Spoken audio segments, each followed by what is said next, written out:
always tracking. This is Next Weather.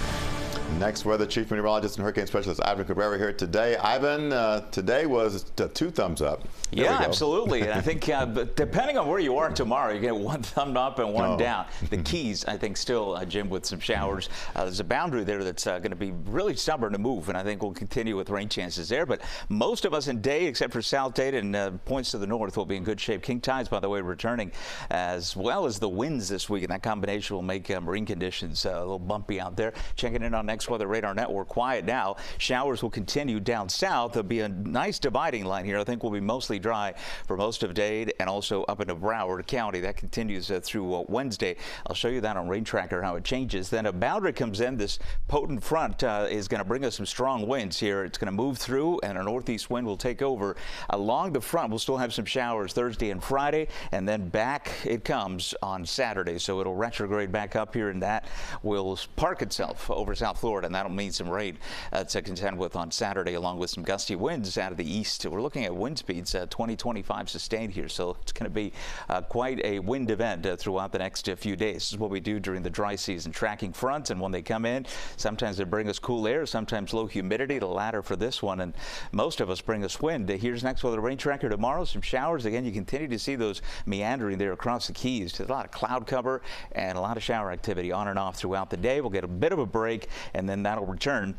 Notice how parts of Dade as well will get in on some of that rainfall. Coverage low, though, but still looking at plenty of rainfall down across the south as we head into Wednesday morning and into Wednesday afternoon. Still looking pretty good. I'll put the winds up here. These are the range for the wind gusts beginning on Wednesday, about 15 to 20, and then we start getting into 25, 30, and rather gusty throughout the day Wednesday, and continuing, by the way, as we head into Thursday. And the tropics still have this weak area of disturbed weather here across the western Caribbean. And you can kind of see it's just the weather. The Hurricane Center has it at a 20% chance. It's so close to Central America, though. I think it'll just be rain for them.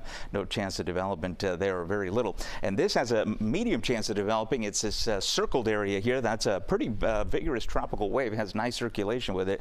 It'll move through this area, potentially becoming a tropical depression or even a tropical storm. But as far as we're concerned, so far out, the upper level winds are going to become very unfavorable. So this is not going to be allowed to, one, move up to the north or move in our direction, because it's a wall of wind there. And so I think this just kind of fades out somewhere here in Cuba or the island of Hispaniola. The rip current threat, that's still low for now. Enjoy that. The boating conditions are still pretty safe out there, but that's going to change dramatically towards the middle end of the week as you saw those winds coming up. So we'll get into those advisories there. The next coming high tides, that is a result of the king tides with the full moon coming up. Temperatures for tomorrow back into the 80s, and the 7-day forecast will take us with rain chances coming up 50% beginning of Friday into the weekend. Ivan, thanks much.